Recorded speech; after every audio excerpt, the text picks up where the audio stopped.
नमस्कार दोस्तों, मेरा नाम है दलीप सिंह तोमर और आज अपन बात करने वाले हैं भोपाल गैस ट्रेजिडी की। नाम सुना होगा, भोपाल गैस ट्रेजिडी, जिसे भोपाल गैस त्रासदी के नाम से जानते हैं।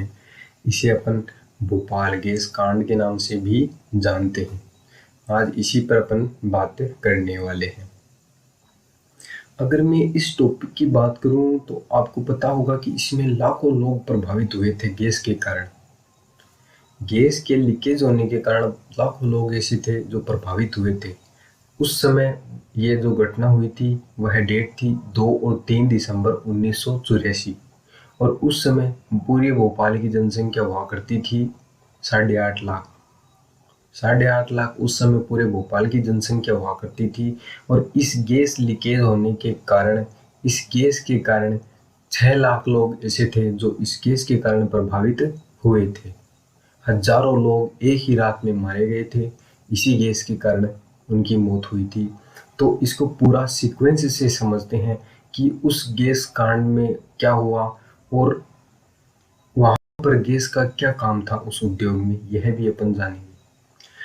तो बात करते हैं एक कंपनी की, जो कि एक अमेरिकी कंपनी हुआ करती थी और उसका नाम था यूसीसी, यूनियन कार्बाइड कॉरपोरेशन। यह एक अमेरिकी कंपनी थी जो कि भारत में व्यापार करने के उद्देश्य से आती है। इस कंपनी की बात करूं तो यूनियन कार्बाइड कॉरपोरेशन जो अमेरिका की कंपनी थी, इसकी स्थापना तो 1917 में हुई और 1920 में इस कंपनी ने प्राकृतिक गैस बनाने की विधि तैयार की थी और इसी के बाद में यह जो कंपनी है अपना उद्योग धंधा अच्छे से चला रही थी, अपना काम धंधा अच्छे से कर रही थी। यूनियन कार्बाइड कॉरपोरेशन कंपनी की एक ब्रांच भारत में खुलती है जिसे यूनियन कार्बाइड इंडिया लिमिटेड के नाम से जाना जाता है। एक कंपनी भारत में खुलती है यूनियन कार्बाइड इंडिया लिमिटेड, जो कि वर्ष 1934 में खुली थी। और इस कंपनी के पास में बात करें यूसीसी की, तो union carbide India limited company के 50% से अधिक शेयर जो थे वो यूनियन कार्बाइड कॉरपोरेशन, जो कि अमेरिकी कंपनी थी, उसके पास में थे और बाकी जो 49% शेयर बच जाते थे वो सारे के सारे भारतीय लोगों और इन्वेस्टरों के बीच में बटे हुए थे। भारतीय इन्वेस्टरों की बात करूं तो भारतीय इन्वेस्टरों में भारत सरकार भी आती है, जिसके पास में 22% share union carbide India limited company के हुआ करते थे। अब बात करूं मैं यूसीआईएल कंपनी की, तो यूसीआईएल कंपनी भारत में क्या बनाया करती थी। तो भारत में इसके बहुत से प्रोडक्ट बनते थे, उनमें से प्रमुख रूप से अगर अपन बात करें तो बैटरी और सेल बना करते थे। बैटरी आपने देखी होगी एवर रेडी कंपनी की और एनर्जाइजर कंपनी की, ये जो घड़ी में सेल डलते हैं, ऐसे सेल पहले यह कंपनी बनाया करती थी और टॉर्च में डलने वाले सेल भी इस कंपनी के द्वारा बनाए गए थे। एवर रेडी और एनर्जाइजर कंपनी के आप गूगल पे देखोगे तो आपको दिख जाएंगे और आज भी LED tubelight Eveready company की आती है। अब बात करते हैं यूसीआईएल परियोजना की। यूसीआईएल परियोजना इस कंपनी के द्वारा चलाई गई, union carbide India limited company के द्वारा। क्या थी यूसीआईएल परियोजना? तो यूसीआईएल परियोजना जो थी, इसी के तहत भोपाल में एक संयंत्र स्थापित करना था, एक संयंत्र डिजाइन तैयार करना था और एक इंडस्ट्री लगानी थी भोपाल में। और वो जो इंडस्ट्री लगानी थी वो लगानी थी कीटनाशक दवाई बनाने के लिए, कीटनाशक जो प्रोडक्ट्स होते हैं वो बनाने के लिए, ताकि भारत में जो कृषि हो रही है उस कृषि को और ज़्यादा बढ़ावा दिया जा सके, उत्पादन और ज़्यादा बढ़ाया जा सके। इसलिए इन्होंने कीटनाशक दवाई बनाने के लिए, कीटनाशक प्रोडक्ट बनाने के लिए इन्होंने भोपाल में संयंत्र लगाया था। वर्ष 1969 में इस भोपाल संयंत्र का काम शुरू किया गया था, जो कि वर्ष 1979 में कंप्लीट होता है। तो 10 साल तक लगभग इसका काम चलता है। तो इसी को यूसीआईएल परियोजना कहा गया। यूसीआईएल परियोजना नाम दिया गया जिसमें भारतीय इंजीनियर, भारतीय लोग जो भी ठेकेदार, उप ठेकेदार और वर्कर्स जो भी थे वो सब भारतीय लोग ही थे जो इस भोपाल संयंत्र को तैयार करते हैं। तो ये था वो भोपाल संयंत्र का बनाने का यूसीआईएल परियोजना और इसमें क्या बनाना था? कीटनाशक दवाई बनानी थी। अब बात करते हैं वर्ष 1979 की। कंपनी स्टार्ट हो गई थी और 80 से अपना अच्छा काम कर रही थी। इस कंपनी की बात की जाए तो इस कंपनी में जो प्रोडक्ट तैयार किया जाता था वो कीटनाशक प्रोडक्ट तैयार किया जाता था। सेविन उस प्रोडक्ट का नाम हुआ करता था। तो सेविन नाम का प्रोडक्ट यह कंपनी बनाती थी। और अगर बात करें इनकी कॉम्पिटिटर कंपनियां, इनके जो विपक्षी जो कंपनियां हुआ करती थी वो कंपनियां भी कीटनाशक दवाइयां बनाया करती थी। विपक्षी जो कंपनियां थी उनका जो कीटनाशक दवाइयां थी वो सस्ती थी।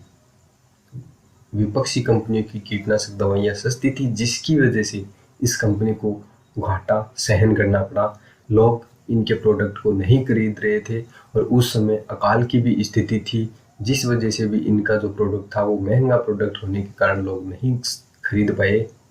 इसी कारण इस कंपनी ने इस प्रोडक्ट को सस्ता करने के लिए एक नई विधि तैयार की और नई विधि के लिए ये MIC का प्रयोग करते थे। मिथाइल आइसोसाइनाइड नाम की एक गैस आती है, उस गैस का प्रयोग ये लोग किया करते थे सेविन प्रोडक्ट को बनाने के लिए। और इसी मिथाइल आइसोसाइनाइड की वजह से भोपाल में जो गैस कांड हुआ था वो हुआ था। बात करते हैं भोपाल में जो संयंत्र लगा था उसकी। उस समय वहां पर 3 टैंक हुआ करते थे मिथाइल आइसोसाइनाइड को एकत्र करने के लिए, मतलब भंडारण उसका रखने के लिए 3 टैंक हुआ करते थे। और वो 3 टैंक कौन कौन से थे? E610, E611 और E619। ये वो 3 टैंक हुआ करते थे जिनमें मिथाइल आइसोसाइनाइड गैस को ये रख सकते थे इकट्ठा करके। प्रोडक्शन भी ये मिथाइल आइसोसाइनाइड का भारत में ही करने लगे थे। शुरुआत की बात करें तो इनका जो मिथाइल आइसोसाइनाइड है वो भारत के बाहर से मंगवाते थे, लेकिन जब महंगा पड़ने लगा तो ये लोग सोचे कि यहीं पर तैयार करते हैं, तो ये MIC का प्रोडक्शन भी यहीं पर करते थे और एकत्र कर लेते थे। बात है वर्ष 1984 की। इस समय इनकी स्थिति इतनी कमज़ोर हो गई थी कि इनका प्रोडक्ट भारत में बिक नहीं रहा था, जिसकी वजह से इन्होंने प्रोडक्शन बंद कर दिया था। प्रोडक्शन तो इन्होंने बंद कर दिया, लेकिन जो मिथाइल आइसोसाइनाइड जो गैस थी उसका प्रोडक्शन इन्होंने नहीं रोका। ये उसका जो भंडारण है वो तीनों टैंकों में करके रख लिए थे। मैं आपको तीनों टैंकों की बात बता देता हूँ। तीनों टैंकों में से E610 और E611 वाला जो टैंक था उसको 50% से ज़्यादा नहीं भर सकते। सुरक्षा की दृष्टि से देखा जाए तो 50% से अधिक उन टैंकों को नहीं भरना चाहिए था, लेकिन इस कंपनी ने 50% से भी अधिक उनमें गैस डाली, लिक्विड फॉर्म में गैस डाली थी और उनको एकत्र किया था। और 619 वाला जो टैंक होता है वो हमेशा सुरक्षा के लिए खाली होना चाहिए था, सुरक्षा की दृष्टि से, लेकिन इन्होंने उसमें भी गैस डाली थी। तो ये थी वो मिथाइल आइसोसाइनाइड के तीनों टैंकों की बात। तो यह जो कांड हुआ था वो हुआ था 2 और 3 दिसंबर 1984 को।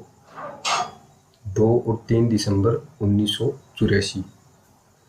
2 दिसंबर और 3 दिसंबर। 2 दिसंबर को रात 8:30 बजे बताया जाता है कि इस गैस का लीकेज शुरू हुआ था। और इस गैस का लीकेज शुरू होने के बाद रात को 12:15 बजे एकदम चरम पर था और उसके बाद में लीकेज शुरू हो गया और अच्छी तरीके से उस टैंक का ढक्कन फट गया। फटने के बाद में पूरी जो उस टैंक में गैस थी वो सारी की सारी आसमान में फैल गई और पूरे भोपाल को प्रभावित किया।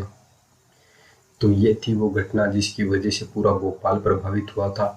उस समय की जनसंख्या भोपाल की 8.5 लाख हुआ करती थी और 6 लाख लोग उसमें से प्रभावित हुए थे। तो सोच कर देखिए पूरा भोपाल खांस रहा था उस दिन। 3 दिसंबर की रात को पूरा भोपाल खांस रहा था। सरकार ने भी इसे गैस मुक्त बता दिया था 8 घंटे बाद, लेकिन फिर भी आज भी इसका असर देखने को मिलता है। आज भी वहाँ पर बच्चे विकलांग पैदा होते हैं। तो ऐसी घटनाएं वहाँ पर हमें देखने को मिलती है आज भी। अब अपन बात करते हैं मध्य प्रदेश सरकार की। तो मध्य प्रदेश सरकार जो है वो बताती है कि इस घटना में 3787 लोगों की तो मौत हुई थी। 38,000 से ज़्यादा लोग इस घटना के बाद में विकलांग हो गए थे और 5,58,000 लोग ऐसे थे जो इस गैस की वजह से प्रभावित हुए थे। तो यह जो आंकड़ा है वो मध्य प्रदेश सरकार बताती है। अब बात करते हैं अपन उस कंपनी की। वह जो कंपनी थी UCIL, उस कंपनी और यूनियन कार्बाइड कॉरपोरेशन कंपनी, ये जो दोनों कंपनियां थी, तो इस समय उस कंपनी का अध्यक्ष जो हुआ करता था वो था वॉरेन एंडरसन। यूसीसी कंपनी का अध्यक्ष जो था वो वॉरेन एंडरसन था, जो कि एक अमेरिकी व्यक्ति था। अब उस व्यक्ति की बात करें तो वही मुख्य आरोपी था। किस कारण था? क्योंकि कंपनी की जो लापरवाही थी वो उसी की वजह से हो रही थी, उसको ध्यान देना चाहिए था इस बात पर, इसलिए आरोप भी उसी पर लगाया गया है। कुछ आरोप अमेरिका की सरकार ने अमेरिका के कोर्ट ने भारत पर लगाया है, तो वो अलग बात है। बाकी अपन देखते हैं पूरे कहानी को कि घटना के बाद में क्या घटना घटित हुई। वॉरेन एंडरसन को गिरफ्तार किया गया था। इस घटना के बाद में वॉरेन एंडरसन को गिरफ्तार किया गया था। वॉरेन एंडरसन को जब गिरफ्तार किया गया तो अगले ही दिन उसको जमानत पर छुड़ा लिया गया। एक किताब लिखी गई है, वहाँ का जो तत्कालीन डीएम हुआ करता था मोती सिंह, उसकी द्वारा एक किताब लिखी गई है, भोपाल गैस त्रासदी का सच। एक किताब लिखी गई है। इसी किताब में मोती सिंह ने अपनी बात बताई है। मोती सिंह ने उस समय की बात बताई है कि जब उसको गिरफ्तार किया गया था वॉरेन एंडरसन को, तो एक भारतीय व्यक्ति था, एक भारतीय राजनेता था जो कि कांग्रेसी सरकार का था, और उसका नाम था अर्जुन सिंह। उस समय अर्जुन सिंह जो था वो मध्य प्रदेश का मुख्यमंत्री हुआ करता था। तो अर्जुन सिंह ने वॉरेन एंडरसन को छुड़वाया था, और छुड़वाने के बाद में उसको अपनी ही सरकारी गाड़ी के माध्यम से उसको दिल्ली पहुंचाने का काम भी करवाया था। दिल्ली पहुंचाने के बाद में वॉरेन एंडरसन यहाँ से फरार हो जाता है, जिसके बाद में वह भारत की ओर कभी भी वापस नहीं आता है। तो उसको भगाने में अर्जुन सिंह जो कि कांग्रेसी नेता हुआ करते थे, उसका हाथ बताया जा रहा है। तो यह थी बात। और इसके अलावा अगर अपन बात करें इस गैस की वजह से, जब यह गैस लीकेज हुई थी तो क्या प्रभाव हुआ था लोगों पर। तो लोगों को सांस आना बंद हो गया था, उनको खांसियां आ रही थी, उनकी आंखों में जलन हो रही थी, किसी को तो दिखना भी बंद हो गया था। इस गैस लीकेज के बारे में पहले नहीं पता था क्या? तो पहले भी इस गैस के बारे में भारतीय सरकार को भी पता था, इस कंपनी को भी पता था, लेकिन फिर भी कंपनी ने ध्यान नहीं दिया। क्यों नहीं दिया? क्योंकि एक व्यक्ति का नाम आता है राजकुमार केसवानी। राजकुमार केसवानी बताते हैं कि इस घटना से पहले भी यहाँ पर बहुत सारी घटना हो चुकी है भोपाल में। इसी संयंत्र में बहुत बार गैस लीकेज हो चुका है। बात करें वर्ष 1981 की, तो वर्ष 1981 में 2 बार फोस्जीन गैस का रिसाव हुआ था। फोस्जीन गैस लीकेज हुई थी, जिसके कारण फोस्जीन गैस के रिसाव के कारण कम से कम 20 लोग प्रभावित हुए थे, जिनमें से एक वर्कर की तो मौत हो गई थी। वर्ष 1981 में फोस्जीन गैस का रिसाव एक बार हुआ। 1982 में एक बार फिर से फोस्जीन गैस का रिसाव हुआ। जब पहली बार हुआ तब एक व्यक्ति मारा गया, जब दूसरी बार हुआ तो 18 लोग प्रभावित हुए थे। फिर बात करें 1982 में एमआईसी के रिसाव की, तो एमआईसी का जो रिसाव हुआ था उसकी वजह से 18 वर्कर्स एक बार प्रभावित हुए थे, और एक इंजीनियर 30% जल गया था। और उसी इंजीनियर को बचाने के लिए एक व्यक्ति भी, एक वर्कर जो था वो भी हेल्प करने की कोशिश करता है, तो वह भी पूरा जल गया था। तो यह घटनाएं हुई थी, और इसके बारे में जो हमारे राजकुमार केसवानी है वो बताते हैं कि ऐसी घटना पहले भी घटित हो चुकी है, लेकिन कंपनी ने ध्यान नहीं दिया। और राजकुमार केसवानी खुद 4 बार अपने लेख लिखते हैं अखबार में, 4 बार भारत सरकार को जगाने की कोशिश की थी, लेकिन उस समय की जो भारत सरकार थी उसने ध्यान नहीं दिया। राजकुमार केसवानी ने 4 बार लेख लिखे थे और किसी ने भी ध्यान नहीं दिया। और जब ये घटना घटित होती है तब पत्रकार राजकुमार केसवानी का नाम प्रसिद्ध होता है, तब उनका नाम सामने आता है कि वो इस बारे में तो राजकुमार केसवानी ने पहले भी भारतीय सरकार को अलर्ट किया था, कंपनी को अलर्ट किया था, लेकिन किसी ने ध्यान नहीं दिया। अब बात करते हैं कंपनी की लापरवाहियों की। तो सबसे पहली बात, E610 टैंक 1984 के अंदर जब प्रोडक्शन कम हो गया तो E610, E611 और E619 तीनों में MIC रखी जाती थी, और वो भी 50% MIC रखनी चाहिए थी, 50% लिक्विड फॉर्म में रखनी चाहिए थी। उस कंपनी ने 50% से ज़्यादा भी लिक्विड फॉर्म में गैस भरी, उसमें 30 टन जहाँ पर आनी चाहिए थी वहाँ पर उन्होंने 42 टन गैस डाली थी एक टैंक में। तो यह भी प्रभावित करता है कि 30 टन की जगह 42 टन गैस कैसे भर दी, तो कंपनी ने यह लापरवाही की थी। दूसरी बात, एक पाइपलाइन थी, बताया जाता है कि एक पाइपलाइन वहां पर थी, पानी की पाइपलाइन थी। उस पानी की पाइपलाइन के जंग लगने के कारण वहां से कुछ लीकेज स्टार्ट हो गया, और उसी लीकेज के कारण जो पानी टपक रहा था वो पानी और MIC दोनों का मिश्रण होने के बाद में केमिकल रिएक्शन हुआ, और वह टेम्परेचर जो था उस टैंक का वो 4-5 डिग्री होना चाहिए नॉर्मल, लेकिन वो 200 डिग्री पहुंच गया था। तो यह जो सिस्टम हुआ, तो वो पाइपलाइन जो जंग लगी हुई पाइपलाइन थी उसको चेंज भी करना चाहिए था, तो कंपनी ने उस पर भी ध्यान नहीं दिया। E610 टैंक पहले से खराब चल रहा था, तो उसमें से MIC नहीं निकल पा रही थी, तो उसको बंद करके रख दिया गया, उसको कुछ दिनों के लिए छोड़ दिया गया था। तो यहाँ पर कंपनी को कुछ दिनों के लिए छोड़ने के बजाय उस टैंक का जो भी प्रॉब्लम थी उसको ठीक करना चाहिए था। तो यहाँ पर कंपनी की यह दूसरी लापरवाही भी देखने को मिलती है। तीसरी बात, राजकुमार केसवानी ने भी कंपनी को अलर्ट किया और भारत सरकार को अलर्ट किया, लेकिन भारत सरकार और कंपनी दोनों ने ही ध्यान नहीं दिया। यह तीसरी लापरवाही हो गई। चौथी अगर अपन बात करें तो इस कंपनी में पहले भी बहुत बार गैस का रिसाव हो चुका था, इसलिए कंपनी को सेफ्टी का ध्यान देना चाहिए था, लेकिन कंपनी ने सेफ्टी का कोई ध्यान नहीं दिया। तो यह भी कंपनी की चौथी लापरवाही है। पांचवी लापरवाही यह है कि कंपनी को भारत सरकार ने कहा था कि जो भी पड़ोस में रहने वाले लोग हैं उनको भी थोड़ा सा सुरक्षा का प्रशिक्षण दिया जाना चाहिए, उनको भी थोड़ा बहुत सिखाया जाना चाहिए कि अगर कंपनी में किसी भी प्रकार की घटना होती है तो उनको क्या रिएक्शन करना है, उनको क्या करना है। तो यह बात उनके पड़ोस में जो लोग बसे हुए थे उनको भी बताना चाहिए था। 2 सायरन भी लगाने चाहिए थे, बड़े हूटर जिनको बोलते हैं अपन, जो कि हूटर जो होते हैं वो लगाने चाहिए थे। एक तो जनता के लिए हूटर लगाया गया था और एक लगाया गया था कंपनी के स्टाफ के लिए। ये 2 हूटर लगाए हुए थे। उस समय कंपनी के दोनों ही हूटर नहीं बजे थे, तो यह भी एक गलती कंपनी की। उस समय अगर हूटर लगाया हुआ था तो वह हूटर बजना चाहिए था, वह सायरन बजना चाहिए था, लेकिन नहीं बजा। तो यह भी कंपनी की एक लापरवाही है। तो कंपनी ने भी बहुत सारी लापरवाहियां की है और भारत सरकार ने भी बहुत सारी लापरवाहियां की है, जिसकी वजह से यह घटना सामने आती है। कंपनी को और भारत सरकार को इस बात पर ध्यान देना चाहिए था। इसके अलावा अगर अपन किसी बात पर ध्यान दें तो हमें पता होना चाहिए कि मिथाइल आइसोसाइनाइड जो गैस है वह 3 मिनट के अंदर एक व्यक्ति की जान ले सकती है। केवल 3 मिनट के अंदर एक व्यक्ति की जान ले सकती है, इतनी खतरनाक मिथाइल आइसोसाइनाइड गैस होती है। ये थी वो जानकारियाँ जो भोपाल गैस त्रासदी के रूप में हमें देखने को मिलती है। यह जो घटना हुई वो भारत के लिए एक काले दिन के रूप में जानी जाती है। बताया जाता है कि यह भारत का एक काला दिन था, जिस दिन हजारों लाखों लोग प्रभावित हुए थे इस गैस के कारण।